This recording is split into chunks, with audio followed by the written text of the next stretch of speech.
Assalamualaikum warahmatullahi wabarakatuh. Perkenalkan, nama saya Paken Akbarianto dari kelas 10-2, nomor urut absen 21. Pada video kali ini, kita akan belajar tentang sumber sejarah, mulai dari pengertiannya, arti penting, jenis-jenisnya, hingga langkah-langkah penulisan penelitian sejarah. Materi ini penting karena melalui sumber sejarah, kita bisa memahami apa yang sebenarnya terjadi di masa lalu dengan bukti yang jelas. Pengertian sumber sejarah. Sumber sejarah adalah segala sesuatu yang dapat digunakan untuk mengetahui dan mempelajari peristiwa yang terjadi di masa lalu. Sumber sejarah adalah kumpulan hasil kebudayaan baik bersifat fisik, tertulis, lisan, maupun audiovisual untuk membuktikan suatu peristiwa sejarah.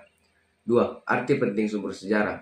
Beberapa arti pentingnya sebagai bahan dasar dalam penelitian, sebagai bahan dasar dalam penelitian sejarah, sehingga peristiwa masa lalu bisa direkonstruksi dengan bukti, membantu memastikan kebenaran peristiwa dan mencegah penulisan sejarah yang hanya mitos atau asumsi. Selanjutnya, sebagai media untuk melestarikan pengetahuan tentang masa lalu agar generasi sekarang dan mendatang memahami akar keadaan masyarakat, budaya, perubahan zaman.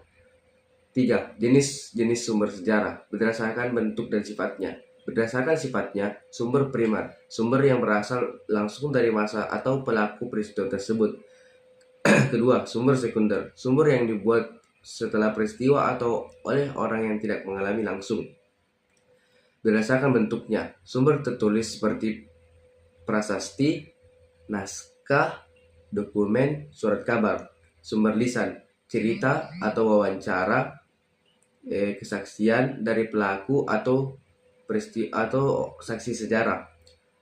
Selanjutnya itu sumber benda seperti artefak, bangunan kuno, fosil, peninggalan fisik manusia masa lalu.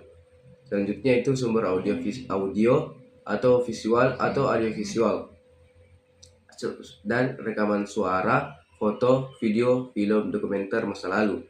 4. Langkah-langkah penelitian sejarah. Berikut tahapan penelitian sejarah yang banyak dijadikan acuan. Yang pertama itu menentukan topik, tema, memilih topik penelitian sejarah yang akan diangkat. Kedua, heuristik, pengumpulan sumber, mencari dan mengumpulkan sumber-sumber sejarah yang relevan. Ketiga, verifikasi, kritik sumber yang menguji keaslian dan kebenaran sumber, baik aspek fisik, kritik ekstern maupun isi kritik ekstern. Keempat, interpretasi, menafsirkan fakta yang ditemukan dan menghubungkannya menjadi suatu pemahaman atau narasi sejarah. Kelima, historiografi, penulisan sejarah, menyusun hasil penelitian ke